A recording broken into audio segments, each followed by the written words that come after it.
Imagine se no inferno houvesse um ônibus que levasse quem estivesse lá diretamente para o céu, sem fazer perguntas, sem custos, basta apenas a pessoa querer. Parece bizarro só de imaginar, mas é com essa história, que não se propõe a ser um palpite ou especulação sobre como será a vida após a morte, que C.S. Lewis busca responder porque a maioria das pessoas vão para o inferno e até mesmo porque muitas, se pudessem escolher, gostariam de continuar lá. Se você acabou de chegar nesse canal, não esquece de realizar a sua inscrição para não perder os próximos conteúdos e deixa seu like nesse vídeo. Na fantasia de C.S. Lewis, chamada de O Grande Divórcio, um ônibus que saiu do inferno para o céu, ao concluir sua viagem, revelou diversas pessoas que ao chegarem ao paraíso deveriam tomar a livre decisão de ficarem. Ao contrário do que parece, a escolha mais do que óbvia de ficar no céu não mostra ser uma decisão tão simples, mesmo com toda a dor e o sofrimento que o inferno tem a oferecer, comparada com toda a alegria do céu. A ideia revolucionária de Lewis é a descoberta de que os portões do inferno estão trancados por dentro. O primeiro personagem que nos é apresentado é um homem que chamaremos de honesto. Ele é o típico cidadão de bem, que durante sua vida trabalhou, nunca cometeu nenhum crime e não foi muito religioso. Ao sair do ônibus, o primeiro morador do paraíso que ele encontra é um velho conhecido que na terra foi um assassino, mas que se arrependeu dos pecados e foi perdoado por Deus. Na visão do homem honesto, aquele assassino está no céu, enquanto ele estava no inferno. Não parecia justo. Afinal, ele tinha o direito de também estar na mesma posição do outro, ou até mesmo acima, por nunca ter cometido tal atrocidade. Após um diálogo acalorado, o homem honesto decide voltar para o inferno, já que ele não recebeu o que para ele deveria ser um direito, ir para o céu. Mesmo o outro tentando convencê-lo de que para ficar bastava ele receber o perdão de Deus. Aquele homem não foi capaz de ver que entrar no céu não é um direito que se conquista, mas uma graça que se recebe. Essa é uma típica figura do que muitas pessoas são. Elas imaginam que para terem o direito de entrar no céu, elas devem ser as melhores possíveis, e que assim elas se tornarão dignas da salvação. Elas não se reconhecem como pecadores, que mesmo sendo dignas de morte eterna, podem receber o perdão de Deus caso confessem os seus pecados. O próximo personagem a chegar no céu é um intelectual que viveu durante sua vida negando vários preceitos básicos do cristianismo, por ver a si mesmo como alguém crítico e muito interessado na investigação e na busca pela verdade.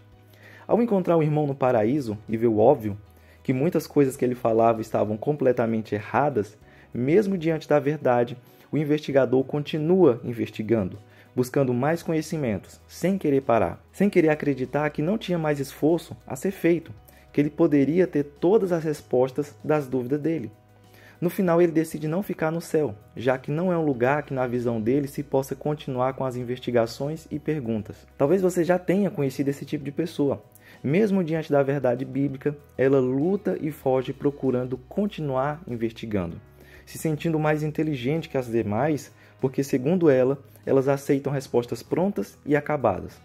No final, parece que o desejo de muitas pessoas não é encontrar respostas, mas apenas fazer mais perguntas. Outro personagem que surge no céu é o conspirador, que mesmo tendo feito toda a viagem, não acha que o céu é grande coisa.